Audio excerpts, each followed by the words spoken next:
My Best Friends Live in the Woods. The Adventures of Albert by Anne Michelle Mracek. Chapter 37. The Banquet. The breeze stirred and the streamers waved out and danced from the trees, circling the great glen. Lit by the bonfire, they seemed enchanted, as if dancing in joy of their own power. It was a beautiful sight, as every creature brought their baskets of carefully prepared food and laid them out in a long line across the glen. The smell of wood smoke blended with the honeysuckle that was blooming under the canopy of trees. As each dish was brought up, they added their rich aromas. "Splendid job!" Matthew was congratulating Owl. "Everything went perfectly." He was smiling broadly at his oldest friend. Owl was truly pleased and very moved by the whole experience. "I must say, most memorable evening," Owl hooted, wiping a tear away. Clarissa stepped up and added, "Thank you, Owl. We can always count on you. That means so much, and we are grateful." Now Owl really teared up and just sputtered, "Well, thank you." He stepped aside to gather his composure. Matthew patted Clarissa's hand and nodded. "He's a good old bird." Then he turned and looked at his queen. "You look splendid tonight," he said. Then he called over to Albert. "Fantastic job!" Albert smiled and waved back all grins. He and Clara were chatting merrily with Jillian and Molly. "The singing was absolutely lovely," Albert was complimenting the girls. Molly was obviously relieved. "I was so nervous till we started. Then the song flowed through me and everything else just vanished," Molly explained. "See, I told you it would be fine," Clara said, giving Molly a hug. Jillian was taking off her cape and putting her apron on. "I want to be one of the skunk girls for the party," she smiled, not the priestess. Anthena pranced up to join her friends. "Hey, watch this," she said to the group as she shook her head to the right, and the sparkling fairy crown hovered of its own magic and stayed in place, following her every move. "Wow, that is so cool," Albert said, eyes wide. "Isn't it though?" Anthena agreed. "I can move my head in any direction and it won't fall off," she said as she continued to move her head side to side to demonstrate. They all laughed at her antics, bobbing her head back and forth and the crown hovering to keep up. I was standing near the bonfire to try to get everyone's attention with little success. "Woohoo! Hello! Silence! Woohoo! Hello!" he hooted. Mother Skunk noticed his efforts and stepped over to help. She cleared her throat and loudly clapped for silence. Her children immediately snapped silent at attention. Everyone else noticed and followed suit. "Please give your attention to Owl," Mother Skunk said, stepping back. Owl nodded in thanks and then announced, "Everyone line up to go through the buffet line. The royal family will go first," he hooted. Everyone clapped and began to form a line behind Matthew, Clarissa, and Anthena. "Owl, you're with us." Clarissa waved him over. "Why, yes, thank you," he sputtered and stepped behind Anthena. "Do you like my crown, Uncle Al?" Anthena boomed at him. "Why, yes, it's beautiful." He nodded, but inside he was happily repeating her words in his head. Uncle Owl. Dozens of woven reed plates had been prepared weeks ago and were now stacked in neat piles at the head of the buffet line. As the royal family took a plate, they walked to the generous food offerings, sampling whatever caught their eye till their plates were full of delicious treats. Anthena especially liked the tiny strawberry muffins. "These are just too adorable," she had exclaimed as she placed one on her plate. Chad and Prinelopy were in line waiting their turn. Chad elbowed Prinelopy and pointed. "Look, Anthena likes your muffins," he said proudly. I'm sure glad you thought to bring a basket, Chad added. We would never be able to lift one of those reed plates, he said, eyeing the stack of them. Prinelopy smiled. Well, the Queen of the Corn plans ahead, she grinned. Outside the prayer circle of stones, many logs had been placed as a kind of picnic table, and as they went through the food line, groups were gathering around the tables to eat. Ricky and Nicholas were keeping an eye on the bonfire, adding sticks as needed to keep a sizable flame going. Nice job, boys, Matthew said, nodding to them as he walked toward the head of the table with his plate full of goodies. Mr. Beaver and Mrs. Badger had again each taken an arm and helped Mrs. Beaver over to a picnic table. Mrs. Beaver, Mrs. Rabbit, and Mrs. Badger were sitting together with their husbands and children. Isn't this grand? Mrs. Beaver was saying to her friends. I'll make you a plate, Mr. Beaver said as he waddled over to get in line. Oh, he's so thoughtful, Mrs. Rabbit said with a sigh, and all the ladies nodded in agreement. Whatever happened to your husband, if you don't mind me asking? Mrs. Badger said to Mrs. Rabbit. Mrs. Rabbit just looked at the ground. He just never came back home one day, Mrs. Beaver answered for her. Mrs. Badger held her friend's hand and patted it.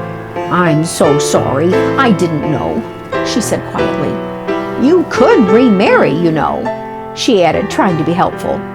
To everyone's surprise, including Mrs. Rabbit, she answered, Oh, you know, I think I might. The thought had never occurred to her, but the idea suddenly seemed to blossom hope inside her. Having a partner to help raise Gabby and George would be wonderful. But enough about me. How are you feeling, my dear? Mrs. Rabbit asked Mrs. Beaver, who was now chowing down on her plate full of food her husband had set in front of her. Oh, I'm just always hungry, she mumbled between mouthfuls. Mrs. Rabbit nodded. Seems like toward the end, the babies are growing so fast. You do need to eat a lot, she agreed. I prayed for you, of course, she added. So did we, Mrs. Badger said as she passed her plate full of food in front of Mrs. Beaver with a smile. Oh, I shouldn't, Mrs. Beaver pretended to protest, but quite soon was happily eating Mrs. Badger's plate of food as well as her own. It's fine, dear. I'll go get another plate. There's plenty, she said, patting her shoulder as she stood up to get back in the buffet line. Mother Skunk was seated next to Clarissa and motioned toward Mrs. Badger. It's so nice to see the three of them so friendly, Mother Skunk commented, observing the three families happily enjoying their meal together. Mr. Beaver and Mr. Badger were deep in conversation about putting an addition on the Badger's den, now that the triplets were getting bigger. I could cut you some trees, Mr. Beaver was saying.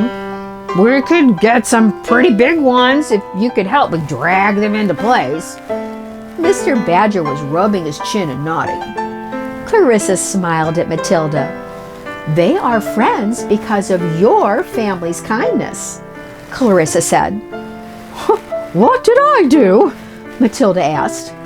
Well, if it hadn't been for you sending the brush with Jillian, the girls would not have thought of the Badgers. And if Jillian hadn't been so kind to Mrs. Badger, they would still be mean.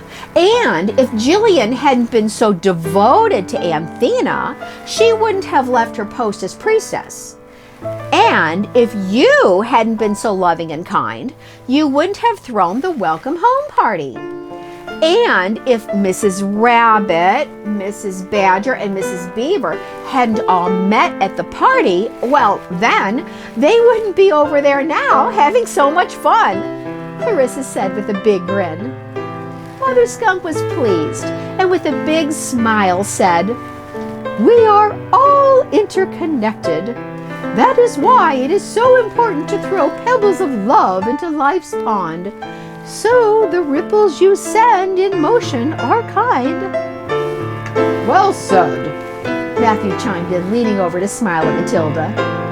Little Charlie came trotting up, holding a gingerbread cookie in both hands, crumbs all around his mouth and on his chest. You better slow down there, son, Mother Skunk said, wiping his mouth as he squirmed.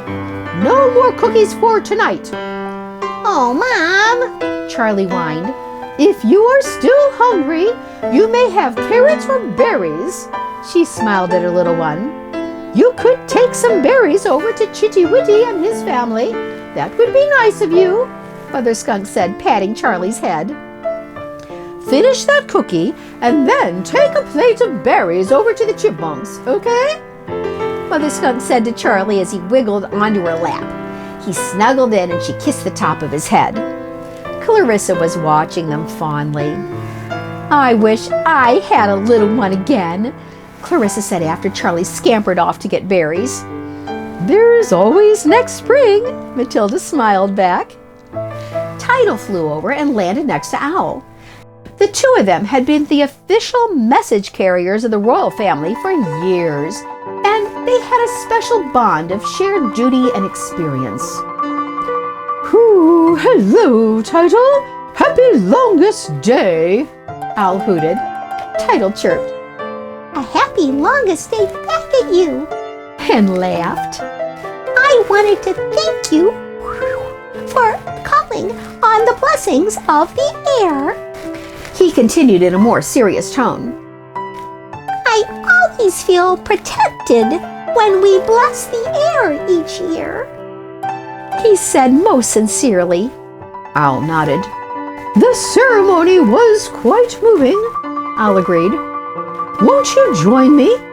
Owl offered Tidal the strawberry muffin off his plate. These are most extraordinary. Yes, thank you. Tidal chirped. Clarissa overheard them. These tiny muffins are amazing, aren't they? She joined the conversation. If the two of you could find out who baked them, I would be most grateful, she smiled. Any request of the Queen became an instant mission of duty to Owl. It was his reason for being, and he shifted all his attention to the task. I will find out before the banquet is over, Owl promised. No hurry, finish your dinner, Clarissa smiled back. Bluebell and Benjamin were in merry conversation with Albert and Clara. The four of them had become quite close and were spending more and more time together. I would like your help, Albert, in exploring the cave system, Benjamin was saying. I promised Bluebell I would start digging out our new rooms and joining the family home after the crowning. There are more rooms to the cave? Clara asked excitedly. Yes, from what I can tell, the entire mountain is honeycombed with them, Benjamin explained. Oh, Albert, wouldn't it be lovely if we could find our own room nearby? She beamed. I will need so much help decorating and moving in, Bluebell said to Clara, giving her a hug. As she did, Clara glanced over to see Molly, sitting at the table with all her brothers and sisters. But instead of joining in the laughter, she was looking down sadly at her plate. Just a second, Clara said, pulling back from Bluebell's hug. She pointed at Molly, and Bluebell nodded. The two trotted over to Molly and grabbed her from behind in a huge hug. The surprise made Molly jump, and they lost their balance and tumbled backwards in peals of laughter. We need your help planning and decorating, Bluebell told Molly, all grins. Molly was instantly filled with joy. She was Clara's best friend, but recently was feeling left behind. Yes, we will need you to plan and help decorate and move and, well, just everything. Clara smiled at Molly. Bring your plate and join us at our table, Clara offered. Molly was thrilled and did just that. As they walked back to join Benjamin and Albert, they saw Charlie setting a plate of berries in front of the Chipmunk family. That was so sweet. Bluebell smiled at her little brother. Mama said to bring you berries," Charlie was saying to Mrs. Chipmunk. "Thank you, Charlie, and thank Mother Skunk. She's so kind," Mrs. Chipmunk said as she bit into a lovely red strawberry. "Can I go play with Charlie?" Chitty Witty asked his mother. "Why don't you both sit and have a berry first? Then you can go play," she offered. So Charlie sat down next to the Chipmunk family and helped himself to a raspberry. As they were eating, Owl waddled up. "Ooh, happy longest day," he hooted. "Why, thank you," Mr. Chipmunk answered. He had Daisy Bell squirming on his lap. "Does anyone know who baked the tiny strawberry muffins?" Owl asked the group. "No, sorry." Mrs. Chipmunk shook her head. "I do," Charlie said, grinning. "You do? How could you know?" Owl asked Charlie, surprised. "Because she baked them for Mama first," Charlie answered, nodding. "Well, who baked them?" Owl asked Charlie. "Prinelopy," Charlie said quite confidently. "And who, may I ask, is Prinelopy?" Owl was becoming impatient. "You know Prinelopy," Charlie said and pointed over to the mice table. "Humph," Owl said and started to waddle toward the mice. Then he turned and nodded to the chipmunks. "Good evening." As he approached the mice, he was surprised to see a couple with tiny blue capes sitting at the head of the table. "Would you like anything else to eat?" Another mouse was asking the couple. "Why, yes. Are there any more morel mushrooms?" The girl in the blue cape asked. "I'll run and see," Another mouse offered and jumped up. "Excuse me," Owl said. "Is there a Prinelopy here?" he asked. All eyes turned to the girl in the blue cape. "I'm Prinelopy," she answered with a smile. "Did you bake the tiny strawberry muffins?" Owl inquired. "Why, yes, I did," she answered. "Prinelopy is the best baker in the forest," Chad boasted proudly. Owl nodded. "Oh, the Queen would like to see you," Owl said, extending his wing. "Climb on," he offered. Penelope glanced at Chad nervously. Her whiskers began to twitch. "Can Chad come?" she asked hesitantly. Owl thought for a moment and then nodded. The two mice climbed onto his wing, leaving the other mice once again to gaze in amazement. "A meeting with the Queen!" they all chattered. Owl walked back to the head table and lowered his wing for the two to scamper off onto the table in front of Clarissa. Mother Skunk recognized them immediately. "Hello, Chad. Hello, Penelope," she greeted them. "You know them?" Clarissa asked. "We've met," Matilda said. Owl cleared his throat. "Who may I present the mouse Prinelopy, baker of the tiny strawberry muffins?" he announced quite formally. Anthena giggled. "You do that so well, Uncle Owl," she said, eyes sparkling. Clarissa smiled. "I wanted to compliment the chef. They are most delicious," she said, nodding her head. Penelope did a little curtsy and elbowed Chad. "Oh, right," he mumbled and did a little bow. "Do you bake other things as well?" Clarissa asked. Chad couldn't help himself and gushed. "She bakes breads and cakes and rolls, and they're all wonderful." Chad smiled, always ready to compliment Penelope. "Do you think you could direct a team of bakers?" Clarissa asked Penelope. This time Penelope answered for herself. "Yes, I could do that," she said, and did another little curtsy. "Excellent," Clarissa said and stood up. She stepped over to Matthew and whispered in his ear. They whispered back and forth for a minute or two. Then she came back and sat down. "I would like to give you a title," Clarissa continued. Prinelopy, official baker to the Queen. She smiled down at the two. Would you like that?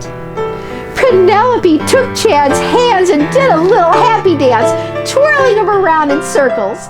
Then she turned all grins to her queen. Yes, thank you. I would like that very much, she said, eyes sparkling. Excellent, Clarissa nodded. Then I will put together a team of bakers to work for you, she continued. I will send Owl to fly you to the glen when everything is ready. Clarissa said. If you please, Prinelopy answered. We like to fly with Anne the Dove. Oh, really? You have flown before? Clarissa asked, amazed. Oh, yes, we fly with Shadow Force. Chad nodded in agreement. This is getting more and more interesting, Clarissa said to Mother Skunk. I'll explain it to you later, Matilda whispered to Clarissa, and she nodded. Do you know Anne the Dove? Clarissa asked Owl. Yes, I believe I do, Owl nodded. All right then, Clarissa smiled and stood up. Mother Skunk clapped for silence, and heads turned and conversations halted. Announce her title, Clarissa told Owl. Presenting Prinelopy, official baker to the Queen. Owl hooted his loudest, and everyone cheered. Back at the mouse table, they all looked back and forth at each other in amazement. Ricky and Nicholas had been doing an excellent job of stoking the bonfire, and the embers sparked red as little sparks drifted up with the smoke. Then Matthew stood and walked over to the boys. Let's let it burn out now, he told the two. It's getting late, he said, looking over the gathering. The buffet line was reduced to crumbs, and only a couple of birds were still there pecking at the leftovers. The breeze had died down, and the streamers hung down from the branches like a drapery. I hope you ate dinner, Matthew said, turning his attention back to the boys. They smiled and nodded. Good. Thank you for being the fire keepers, Matthew said seriously, and walked back to the head table. It really was a beautiful ceremony, Nicholas said to Ricky. He nodded. What did you pray for? Ricky asked his brother. Nicholas smiled. Peace.